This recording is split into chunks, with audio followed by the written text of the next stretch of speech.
Hello. Nice to meet you. Thank you. You guys work together this well. I'm kind of wondering, was it interesting to kind of throw yourself into the blue actor, that black actor? Good. Remember that? I do remember me now. I'm Just let me know. Well, for the marquee, as an actor, it's great when a writer gives How do you impersonate an Australian? such sharp, intelligent, funny one-liner singers that are kind of wrapped up in something that's very astute, very sharp. And, sorry, not part. So, as an actor, I hear kind of that Academy Award buzz. I think for a film about the Marquis de Sade, any buzz is good. Thank you very much. Oh, Shane. As you know, Shane. Yes, we met before on the line. Hi, Jane. Nice to see you again. Now, for the two of you working as husband and wife in the film, the Marquis and the Marquise de Sade, that had to create a strange kind of dynamic. No different than we have at home. Oh, I can We imagine. always refer to them as Mr. and Mrs. de Sade. You know, you've got to kind of keep it into a kind of credible context. I see. It's good for us tonight because this is actually, you know, the press here are interested because we work together on stage a lot in Australia. We've done Shakespeare. Our honeymoon consisted of being in the importance of being earnest. And tonight, just coincidentally, happens to be our 12th wedding Well, anniversary, congratulations. That's terrific. which is silk. Silk.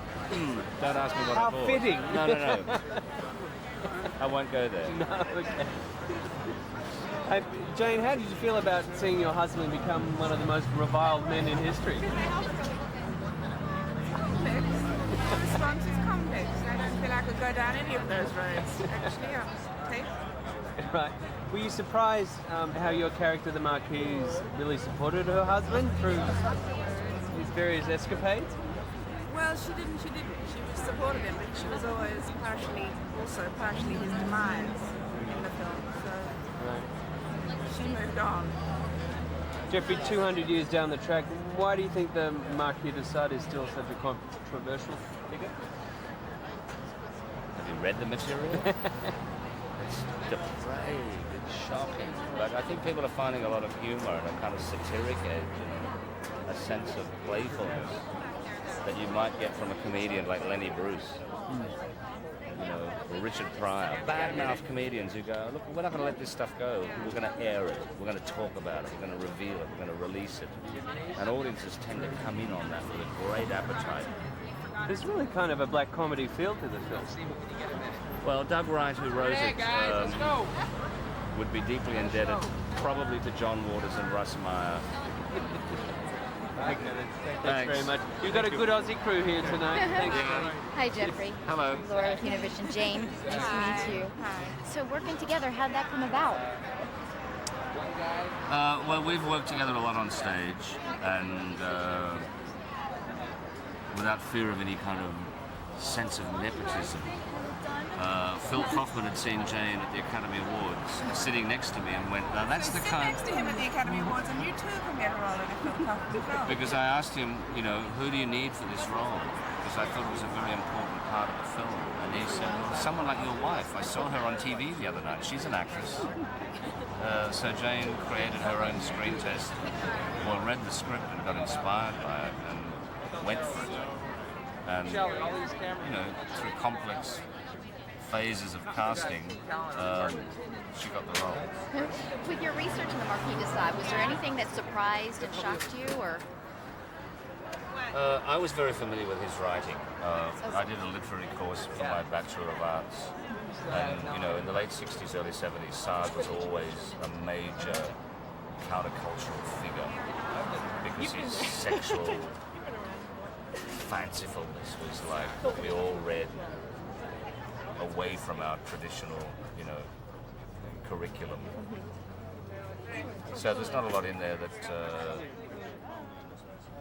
surprised me because it was part of my youth in an era in the late 60s where censorship was a very potent debate. Excellent. Have fun tonight, you guys. Thank you. Hi, Geoffrey. We're going to do Network 10. Oh, hello. Now, how did you approach playing the Marquis de Sade? I mean, I know it goes from the script. Yeah, one to get you. It's very hard to come up with a soundbite answer to that one. You know that the figure is a diva, and for as much historical and philosophical historical research that you can do, you also come in on some weird elements that inform your performance. There's a great line in the play that the film is based on that's not in the movie, where the priest refers to him as being like a demented peacock. And I went, I can say that.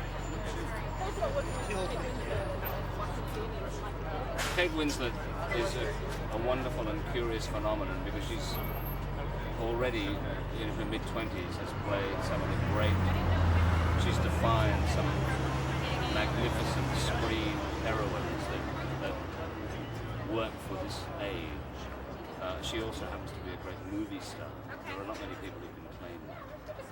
She's very down to earth and tries to discover her characters through a great sense of playfulness, and I respond to that in a big way. Just one quick question for James, working together with Geoffrey, you've done it a lot on the stage. So how do you get this part together in this? Are you still talking? Can I ask you? Hi,